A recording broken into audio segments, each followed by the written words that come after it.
মুশবরতের দালালেরা হুঁশিয়ার সাবধান, পিঠের চামড়া থাকবে না, দালালি আর করিস না, পিঠের চামড়া থাকবে না, নারা থাকবে। আল্লাহ পাকের শুকর যে মাওলাই করিম আপনাকে আমাকে এখন পর্যন্ত হায়াতে রেখে সুস্থ শরীরে জুমার নামাজ আদায়ের উদ্দেশ্যে চরমনাই ময়দানে বসার বলা শোনার তৌফিক আল্লাহ পাক দান করছেন, নামাজ পড়ার তৌফিক আল্লাহ পাক দান আসার তৌফিক দান করছেন।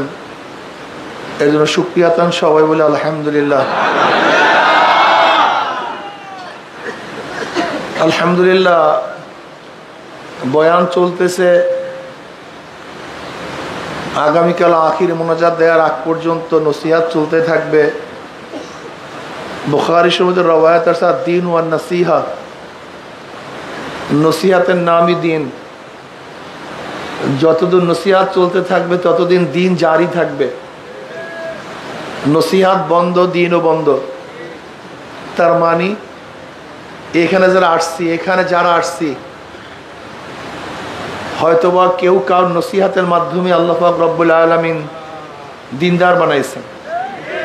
চাই সে যেই নসিহাত করুক না কেন, বাবা হোক, মা হোক, ভাই হোক, বন্ধু হোক, আলেম হোক, ওলামা হোক, যে কোনো একজন মানুষ আপনাকে বলছে তুমি এই কাজটা করো, তুমি নামাজ পড়ো, নাকি ভাই, তুমি রোজা রাখো, এই ফায়দা, তুমি সুন্নাত অনুযায়ী চলো, এই লাভ হবে। যে কোনো একজন মানুষ আমাকে নসিহাত করছে, উপদেশ দিয়েছে, এই সৎ উপদেশ দেওয়ার কারণে আল্লাহ পাক রব্বুল আলামিন আপনাকে আমাকে দিনের উপর উঠাইছেন। যদি ধরে নেন এই নসিহাত না থাকতো, কেউ কাউকে দাওয়াত না দিতাম, কেউ কাউকে আহ্বান না করতাম, তা আপনি নামাজ শিখতেন কিভাবে, আপনি কলেমা পড়তেন কিভাবে? তাহলে কি বুঝলাম? নসিহাতের নাম দিন। যতদিন নসিহাত চলবে, উপদেশ চলবে, আলোচনা চলতে থাকবে, ততদিন দিনের বাতিও চলতে থাকবে। কি কথা ঠিক না? আল্লাহ পাক কি বলেন? ওয়াযাক্কির ফাইন্না যিকরাত তানফাউল মুমিনিন। ওয়াযাক্কির, নসিহাত করো, আলোচনা করো, বয়ান করতে থাকো, ওয়াজ করতে থাকো। ওয়াযাক্কির, এটা আমর। নসিহাত করতে হবে, বয়ান করতে হবে, আলোচনা চালাতে হবে। ফাইন্না যিকরা, নিশ্চয়ই নসিহাত, নিশ্চয়ই আলোচনা, নিশ্চয়ই বয়ান মুমিনদেরকে উপকার করবে, ফায়দা দিবে। দেখেন, মুমিনদেরকে ফায়দা দিবে, নসিহাত কিন্তু সবাইকে ফায়দা দিবে না। 20টি মরা জমিন জাতা করে, সেখান থেকে ফসল ফলায়, জমিন ফেটে যায়, শক্ত হয়ে যায়, পাথর মাত্রা হয়ে যায়, কিন্তু বৃষ্টি পড়ার পরে সেই শক্ত জমিন কি হয়? নরম হয়ে যায়। ঘাসগুলি মরে গিয়েছিল, বৃষ্টি পড়ার পরে দেখে যায় আবার সবুজ, আবার জাতা হয়ে গেছে। কিন্তু হ্যাঁ, বৃষ্টি তো মরা জমিনকে জাতা করে, কিন্তু সব জমিনের ফায়দা হয় না। মাটি মার্কা জমিন ফায়দা হয়, কিন্তু পাথর মার্কা জমিনের মধ্যে 1000 বছর বৃষ্টি পড়লেও সেখানে একটা ফসলও ফলবে না। কি কথা ঠিক না? জমিনটা হতে হবে মাটি মার্কা, যতই শক্ত হোক, কিন্তু যদি মাটি মার্কা হয় সেখানে পানি পড়ার সাথে সাথে নরম হবে।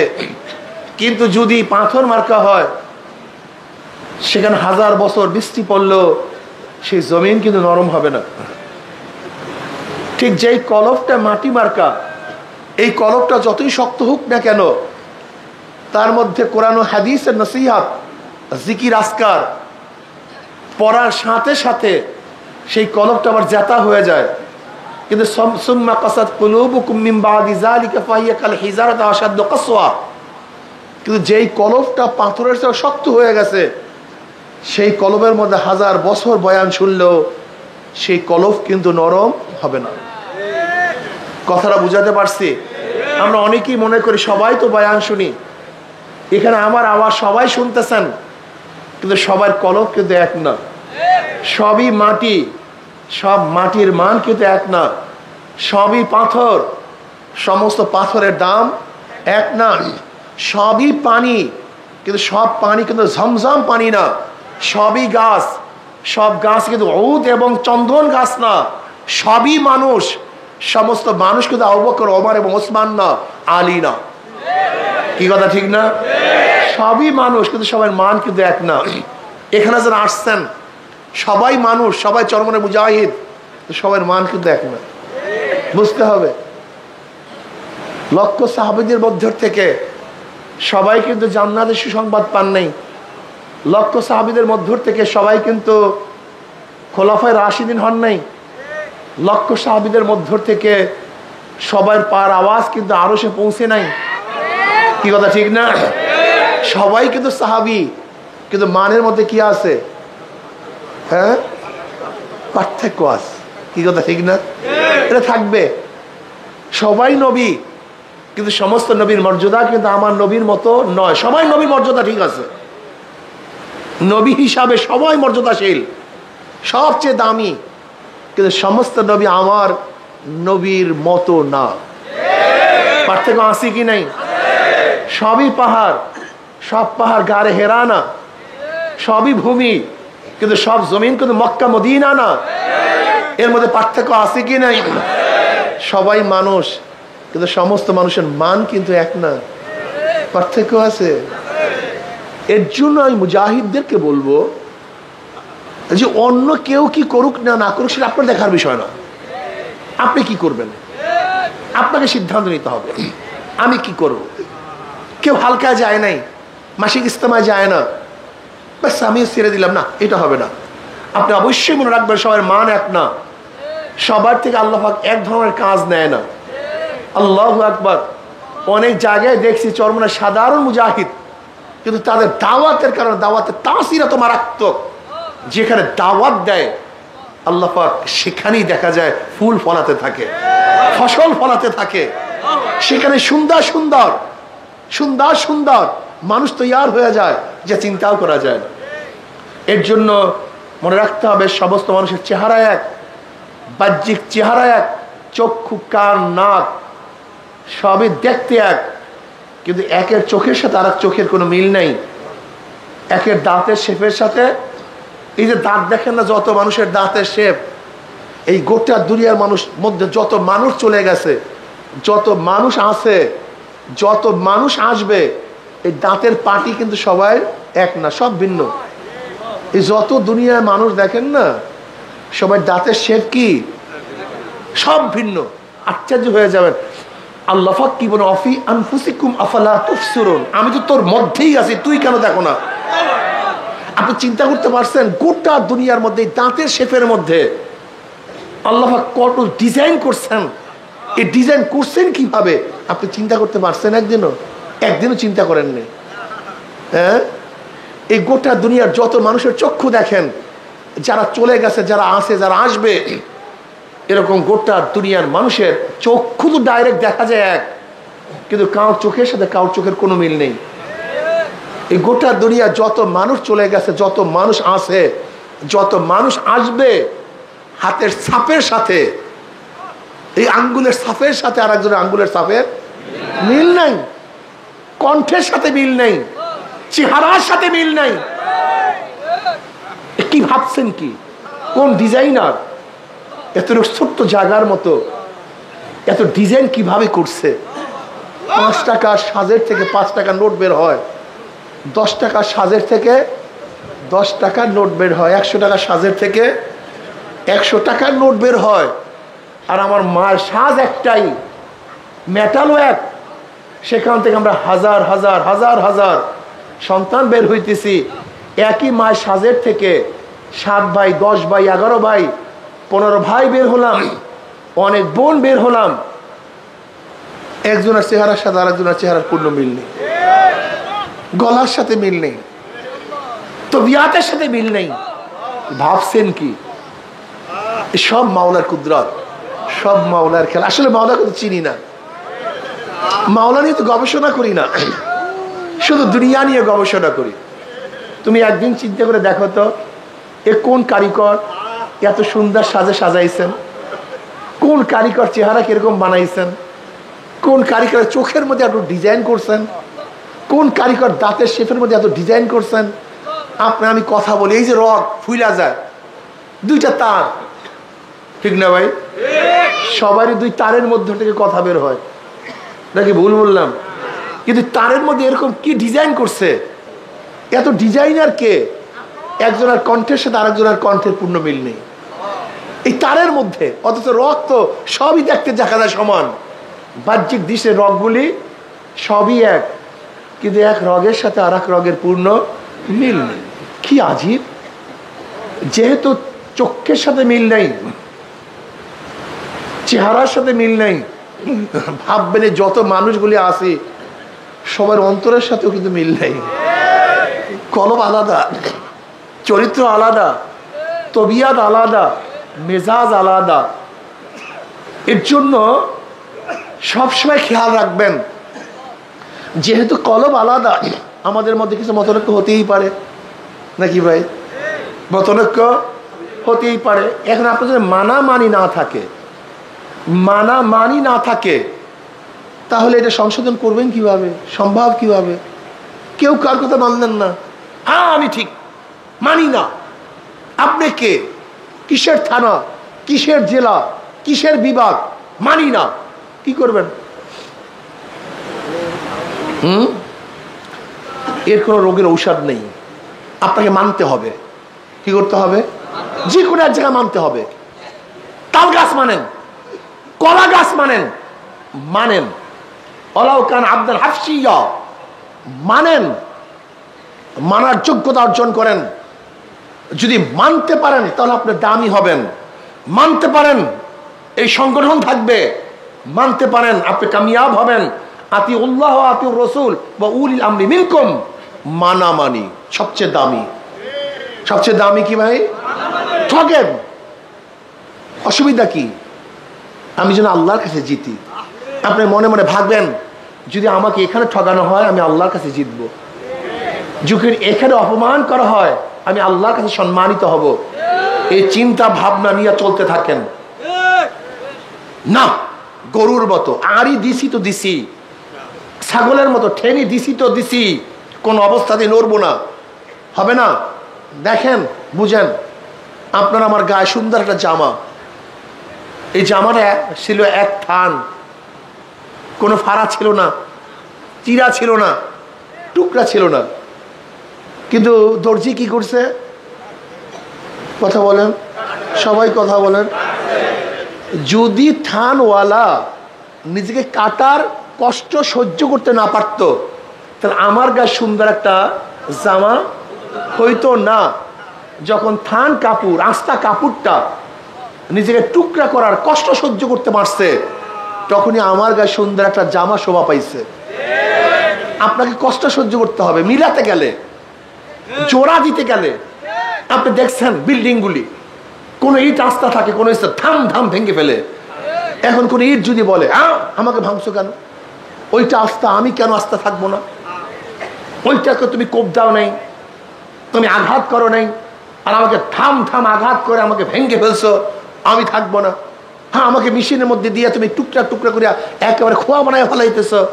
আর কত ইট আস্তা আছে, প্রত্যেকটা ইট যদি প্রত্যেকের স্থানে থাকতো যে আমি ভাঙবো না, আমি টুকরা হব না, তাহলে কোনো বিল্ডিং, কথা বলেন না কেন, কোনো বিল্ডিং হইতো না। কোনো একটা ইটকে অবশ্যই ভাঙ্গার আঘাত সহ্য করতে হবে, টুকরা হওয়ার আঘাত সহ্য করতে হবে, নয়তো জোড়া দেওয়া যায় না, ইমারত হয় না।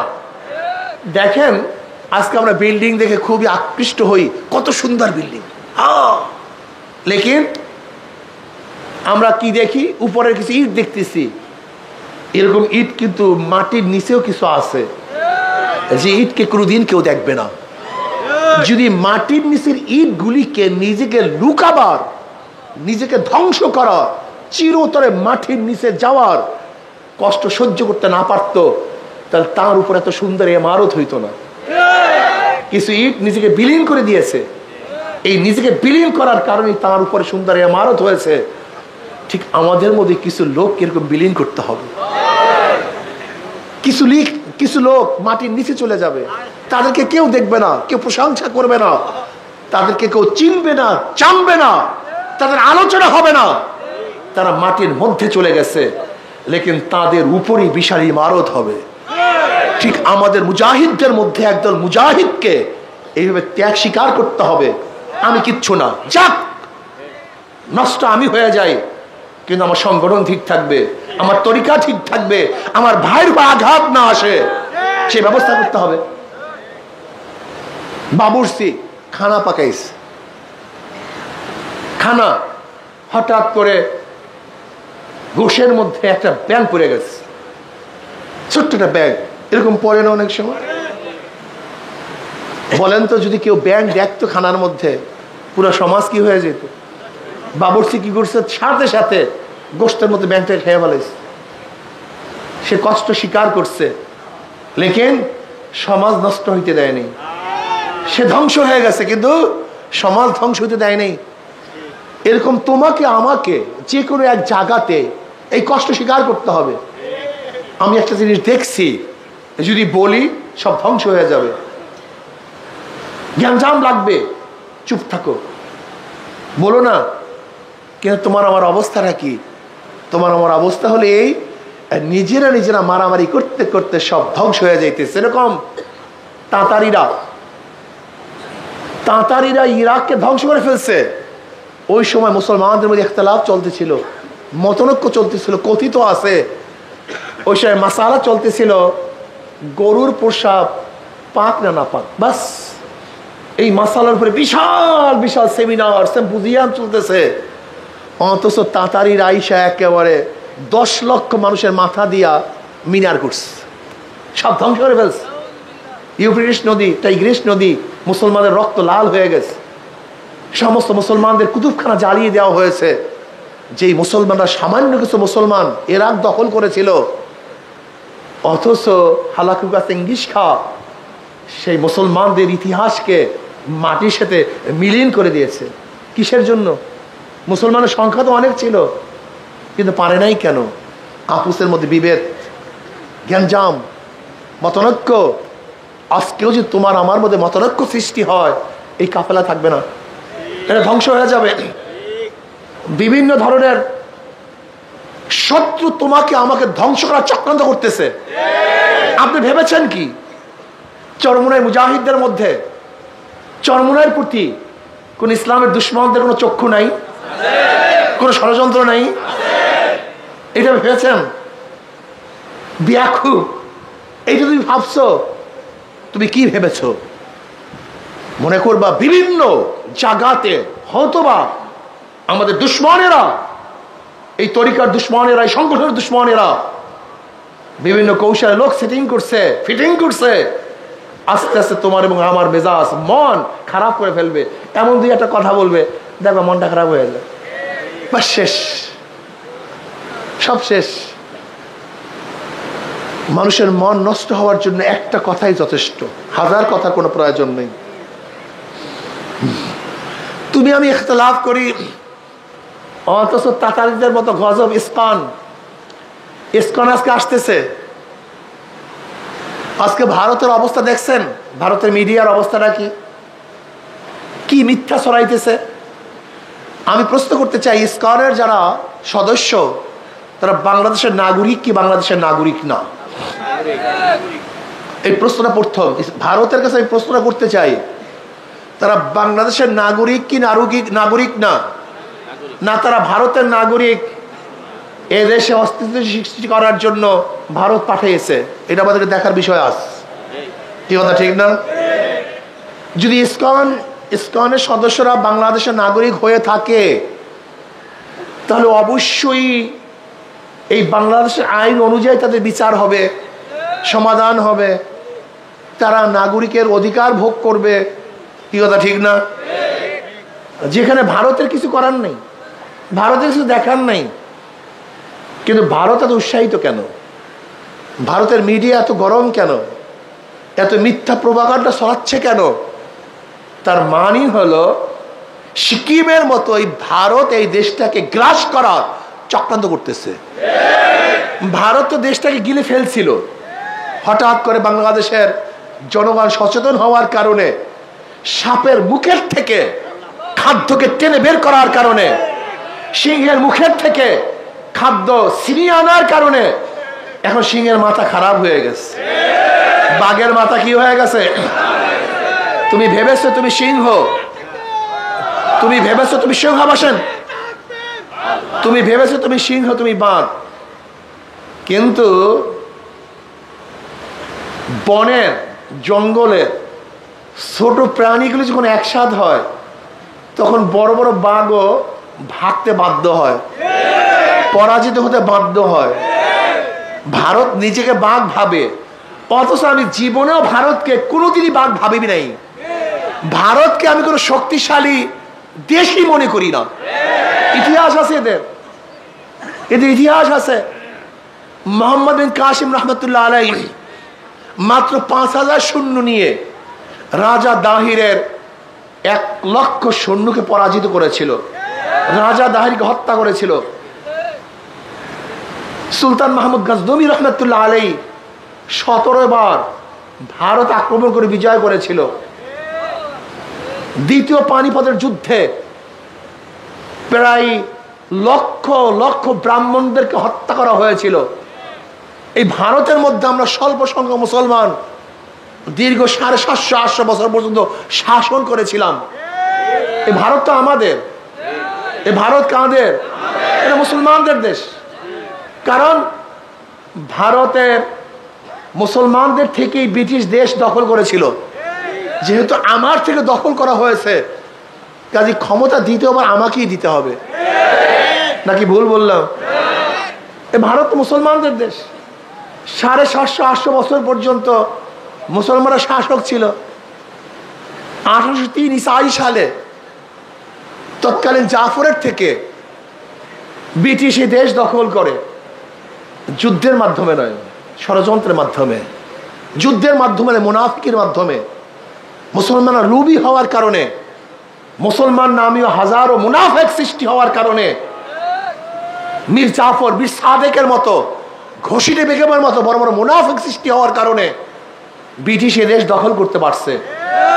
যদি সে আগেকার মুসলমান থাকতো তাহলে 100 বছর 500 বছর যুদ্ধ করেও কোনোদিন ভারতকে ব্রিটিশ দখল করতে পারত না। কি কথা ঠিক না? ভারতের যারা সংখ্যাগরিষ্ঠ আছে, আমি মনে করি এরা মুসলমানদের সাথে যদি সম্মুখ যুদ্ধ করে টিকতে পারবে না। ওদের ট্যাঙ্ক, কামান, এগুলিকে আমরা কোনোদিন ভয়ই করি না, লাপাত্তা থোড়াই কেয়ার করি, এগুলি আমরা কেয়ারই করি না। আরে ভাই, তুমি কেন দেখো না যে বাংলাদেশের জনগণ যদি সচেতন হয়, তারা যদি সচেতন হয়, তাহলে ভারতের অবস্থা কি হবে জানেন? একটা উদাহরণ দেই। ধরে নেন ভারত যদি আমাদেরকে ছোটই মনে করে, তাহলে কারোর পেটের মধ্যে গুড়া কিরমি হইলে ঘুমাইতে দেয় না। কিন্তু কি কথা বলেন না কেন?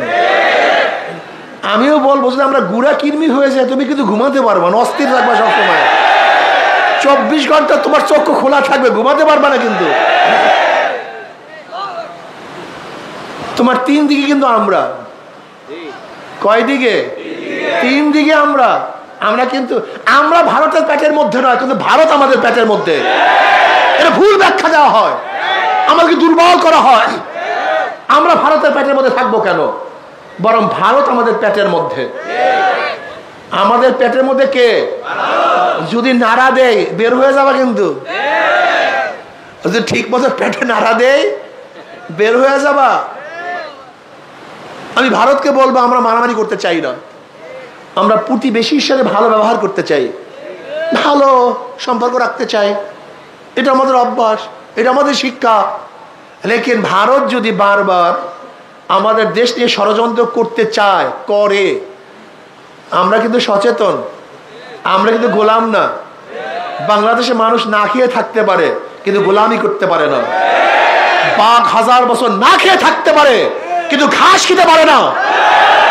মুসলমানরা হাজার বছর না খেয়ে থাকতে পারে, ক্ষুধার্ত থাকতে পারে, ঘরহীন থাকতে পারে, বস্ত্রহীন থাকতে পারে, কিন্তু কারোর পায়ের নিচে মাথা নত করতে পারে না। এটা আমাদের ইতিহাস, এইটি আমাদের ইতিহাস। কোনদিন মাথা নত করতে পারি না আমরা। তু শাহিন है परवाज है काम तेरा, तू शाहीन है परवाज है काम तेरा, तेरे सामने आसमां और भी है। শাহিন মানে বাজ পাখি। শাহিন কি? বাজ পাখি। কবি ইকবাল বলতেছে তুই শাহিন, বাজ পাখি। বাজ পাখি কোথায় ওড়ে? আকাশে উঠতে থাকে, তার কোনো সীমারেখা নাই। এটা ভারতের সীমারেখা, এটা মিয়ানমারের সীমারেখা, এটা পাকিস্তানের সীমারেখা, এটা আফগানের সীমারেখা, এটা চীনের সীমারেখা। এরকম কোন সীমারেখায় কিন্তু বাজ পাখি ওঠে না। বাজ পাখির চক্ষু যেদিকে যায় সে সেদিকেই চলতে থাকে, সেই দিকেই উঠতে থাকে। মুসলমান বাজ পাখি, এদের কোনো নির্ধারিত সীমারেখা নেই। চীন আরব হামারা, হিন্দুস্তান হামারা, অতন হয় হাম, সারা জাহা হামারা। গোটা দুনিয়ায় মুসলমানদের, গোটা দুনিয়ার মালিক আমার আল্লাহ। ইন্নী জাইলুন ফিল আরদি খলিফা, মুসলমান হলো তার প্রতিনিধি। যেহেতু আমার মাওলার জমিন, আমরা তার প্রতিনিধি। জমিনের মালিক কে? মুসলমান। কি কথা ঠিক না? দুনিয়ার শাসক কে? মুসলমান। এর জন্য আমাদের কোনো সীমারেখা রেখা নেই, আমাদের কোনো সীমানা নেই, আমাদের নির্দিষ্ট কোনো জমি নাই। যেহেতু গোটা জমির মালিক আল্লাহ, গোটা জমির মালিকের নেতৃত্ব প্রদান করবে আল্লাহর খলিফারা। ঠিক না? আমরা এখন দুর্বল হয়ে গেছি, আমরা ইনশাআল্লাহ আবার শক্তিশালী হব। যদি ভারত বেশি বেতাল করে, একটু আমাদের অস্থিতি সৃষ্টি করার চেষ্টা করে, তাহলে আমরা ভারতকে অনুরোধ করব আপনি সঠিক জিনিস বোঝার চেষ্টা করুন, আপনি সোজা হয়ে যান, প্রতিবেশীর সাথে ভালো ব্যবহার করার চেষ্টা করুন। আমাদের দেশকে রক্তপাত করার চেষ্টা করবেন না, ধর্মীয় উন্মাদনা সৃষ্টি করার চেষ্টা করবেন না, ইসকনকে নতুন ষড়যন্ত্র আপনি করবেন না। এটা বাংলাদেশের ম্যাটার, এটা বাংলাদেশ দেখবে, তারা বুঝবে।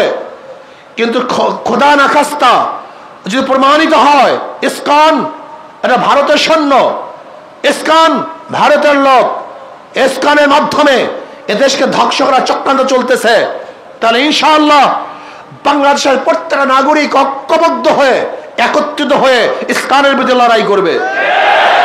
এটা হিন্দুদের বিরুদ্ধে লড়াই নয়, এটা সংখ্যালঘুর বিরুদ্ধে লড়াই নয়। এই যুদ্ধ হবে ষড়যন্ত্রের বিরুদ্ধে যুদ্ধ, এই যুদ্ধ হবে ভারতের দালালের বিরুদ্ধে যুদ্ধ, এই যুদ্ধ হবে যারা দেশ এবং এই মাটি নিয়ে ষড়যন্ত্র করে তাদের বিরুদ্ধে যুদ্ধ। কি কথা ঠিক না? কিন্তু আমরা কি মনে করি, যখন ইসকন আসে তখন ধর্ম ধর্ম, সংখ্যালঘু সংখ্যালঘু না। এদেশের হাজারো হিন্দুরা আছে যারা এই মাটি এবং মানুষের কথা বলে, হাজারো হিন্দুরা আছে যারা দেশ নিয়ে চিন্তা করে, যারা নিজেদেরকে দেশের নাগরিক মনে করে। কিন্তু ইসকনের সদস্যরা নিজেদেরকে এই দেশের নাগরিক মনে করে না। যদি তারা এই দেশের নাগরিকই মনে করবে, তাহলে তারা কেন বিবৃতি দিবে যে ভারতের অবশ্যই হস্তক্ষেপ করে এটা সমাধান করা উচিত? এই বিবৃতি কেন দিবে? এই ম্যাটার তো আমাদের। হ্যাঁ, ভারতকে, ভারত ভিন্ন একটা দেশ, ভিন্ন রাষ্ট্র, সে আমাদের ষড়যন্ত্র করবে কেন, হস্তক্ষেপ করবে কেন, এই দাবি কেন করব? তার মানে তুমি কি এদেশের নাগরিক না? এদেশকে স্বীকার করো না? হ্যাঁ, আমি বলবো এদেশের মধ্যে যারা বিদেশপন্থী আছেন, ভারতের দালাল আছেন, সতর্ক হয়ে যান। দেশ নিয়ে যারা ষড়যন্ত্র করতেছে সতর্ক হয়ে যান। এদেশের মানুষ কোনো ষড়যন্ত্র বরদাস্ত করবে না। আমরা ব্রিটিশদের বিরুদ্ধে আন্দোলন করেছিলাম, আমরা সেই জাতি।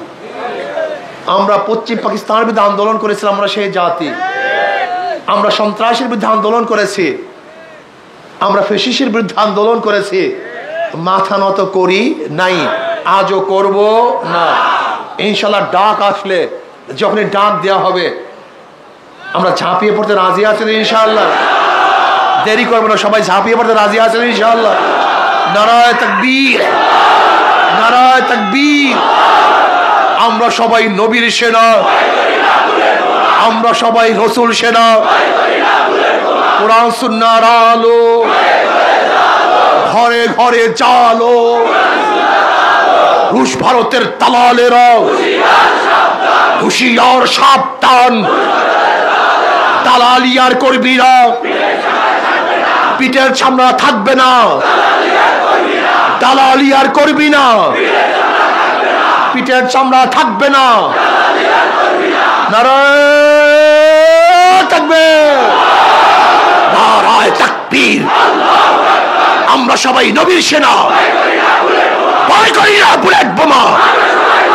কোরআন সুন্নাহর আলো রুশ ভারতের দালালেরা হুঁশিয়ার সাবধান। পিঠের চামড়া থাকবে না, দালালি আর করিস না, পিঠের চামড়া থাকবে না। নারায়ে তাকবীর। দালালি করতে দেয়া যাবে না, পিঠের চামড়া রাখবো না, থাকবে না ইনশাআল্লাহ। অনেক দালাল সৃষ্টি হয়েছে আমাদের বাংলাদেশের মধ্যে, বহুত ভারতের দালাল। ভারত পরিকল্পিতভাবে মিডিয়ার মধ্যে দালাল সৃষ্টি করেছে, লেখকের মধ্যে দালাল সৃষ্টি করেছে, বিভিন্ন পর্যায়ে দালাল বসায় দিছে। দালাল ওরা খায় নয় বাংলাদেশের, কিন্তু কথা বলে ভারতের। কি ওরা ঠিক না? ওরা থাকে বাংলাদেশে, মেজাজটা কিন্তু ভারতের। ওদের চিন্তা ভাবনা সব ভারতের। মনে রাখবেন, আপনারা মনে রাখবেন যে শেরে বাংলা ফজলুল হক রহমতুল্লাহ আলাই বলে, শেরে বাংলা ফজলুল হক বলেছিলেন, শেরে বাংলা ফজলুল হক বলেছেন যে আমার কোনো কথা যদি দেখো ক্যালকাটার বাবুরা খুশি, তাহলে মনে করবো আমার কথাটা মুসলমানদের বিরুদ্ধে চলে গেছে। আর যদি দেখো আমার কথা ক্যালকাটার বাবুরা খুবই বেজার, তখন ভাববা আমার কথাটা ক্যালকাটার বাবুদের বিরুদ্ধে চলে গেছে। ঠিক মনে করবা কোনো দলের কোনো ব্যক্তির বক্তব্য যদি ভারত খুশি হয়, তাই মনে করবা যে এটা ভারতের দালাল। আর যদি কারোর কথা এবং বক্তব্য যদি দেখো বাবুরা একটু দুঃখ পায়, মনে করতে হবে এটা ভারতের বিরুদ্ধে, এটা বাংলাদেশের পক্ষে, এটা জাতির পক্ষে। আজকে অনেক দল ক্ষমতায় যাওয়ার জন্য দালালি শুরু করছে। দালালি আর করবি না, পিঠের চামড়া থাকবে না। কি ঠিক আছে? দালালি আর করবি না, পিঠের চামড়া থাকবে না। দালালরা ক্ষমতায় যাওয়ার জন্য ষড়যন্ত্র শুরু করছে। ওদের দালালি নস্যাৎ করতে হবে। বাংলাদেশ ইসলামী হুকুমাত কায়েম করতে হবে। আল্লাহর জমিনে আল্লাহর হুকুমাত কায়েম করতে হবে। আল্লাহর হুকুমাত কায়েম করার জন্য প্রয়োজন রক্ত দেবে ইনশাআল্লাহ, জীবন দেবে ইনশাআল্লাহ। আমাদের তাজা রক্ত, আমাদের তাজা রক্তের জমিনের মধ্যে ঢেলে দেবে ইনশাআল্লাহ। ইসলামী হুকুমাত কায়েম করবই করবে ইনশাআল্লাহ। এখন থেকে কাজ করতে হবে। যুব সম্মেলন হবে ঢাকাতে, সরার উদ্যানে বিশাল যুব সম্মেলন হবে 17 জানুয়ারি। বিশাল গ্যাদারিং হবে ইনশাআল্লাহ। যুবকরা সেখানে আসবেন। ইসলামী আন্দোলন বাংলাদেশে হাত যারা যুবক আছেন ইনশাআল্লাহ সরার উদ্যানে ইনশাআল্লাহ হাজির হবেন। রাজি আছেন ইনশাআল্লাহ? কে রাজি আছেন? আল্লাহু আকবার, আল্লাহু আকবার। আল্লাহ আমাদের সবাইকে কবুল করে নেন। दस्त दस्त है दरिया भी ने हिसोरे हमने, दस्त दस्त है दरिया भी ने हिसोरे हमने, बाहर जुल्मत में दौड़ा दिया घोरा हमने। इंशाअल्लाह मुसलमानेर गुली बुके लागे पीठे लागे ना। मुसलमान सामने अग्रसर होते पारे, दौड़ दिते पारे ना। मुसलमान जीवन दिते पारे, पालाते पारे इंशाअल्लाह। সেই দিকে ইনশাআল্লাহ চলতে হবে, সতর্ক থাকতে হবে। দেশ নিয়ে গবর ষড়যন্ত্র চলতেছে। একদল ক্ষমতায় যাওয়ার জন্য পাগল হয়ে গেছে, মাথা খারাপ হয়ে গেছে পুরা। ওদেরকে চিহ্নিত করুন, ওদেরকে চিহ্নিত করুন কারা জনগণ এবং দেশের মাটি এবং মানুষের মহব্বতের বাহিরে ক্ষমতাকে বেশি প্রাধান্য দেয়। ওদেরকে চিহ্নিত করে চিরতরে ক্ষমতার মসনদ থেকে আজীবনের তার মাহরুম করতে হবে। রাজি আছেন ইনশাআল্লাহ? দাওয়াত দেন, ঘরে ঘরে দাওয়াত দেন। সবার কাছে দাওয়াত দেন, সবার কাছে গিয়ে দাওয়াত দেন। এখন থেকে দাওয়াতি কাজ বাড়াতে হবে। নহে সমাপ্ত কর্মমোদের অবকাশ কোথায় বিশ্রামের? না, এখন বিশ্রামের সময় আসে নেই, বহুত কাজ বাকি। আসুন এই মাটি এবং মানুষ নিয়ে চিন্তা করি, এই মাটি এবং মানুষের কথা বলি, মাটি এবং মানুষের কল্যাণের জন্য কথা বলি, দেশকে রক্ষা করি, দেশকে বাঁচাবার চেষ্টা করি, অতন্ত্র প্রহরীর মতো দেশকে হেফাজত করি। যে কোনো ষড়যন্ত্র আসবে ইনশাআল্লাহ নিজের জীবন দিয়ে মোকাবেলা করবে ইনশাআল্লাহ।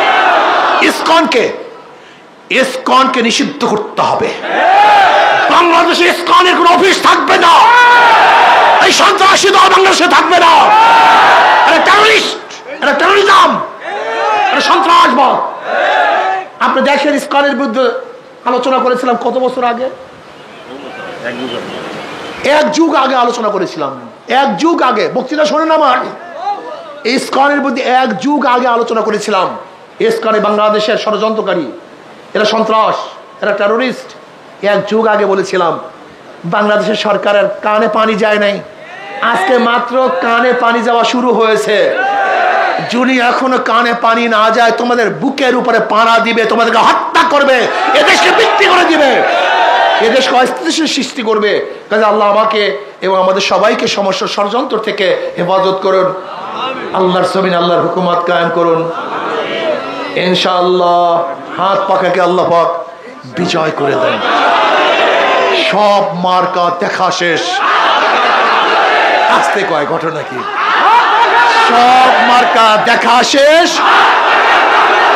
আল্লাহ আমাকে এবং আমাদের সবাইকে দেশ এবং ইসলাম মানবতা নিয়ে কাজ করার তৌফিক দান করেন। 6 ডিসেম্বর ছাত্র আন্দোলনের ইনশাআল্লাহ সম্মেলন, সেখানে সমস্ত ছাত্র উপস্থিত হব। সুবহান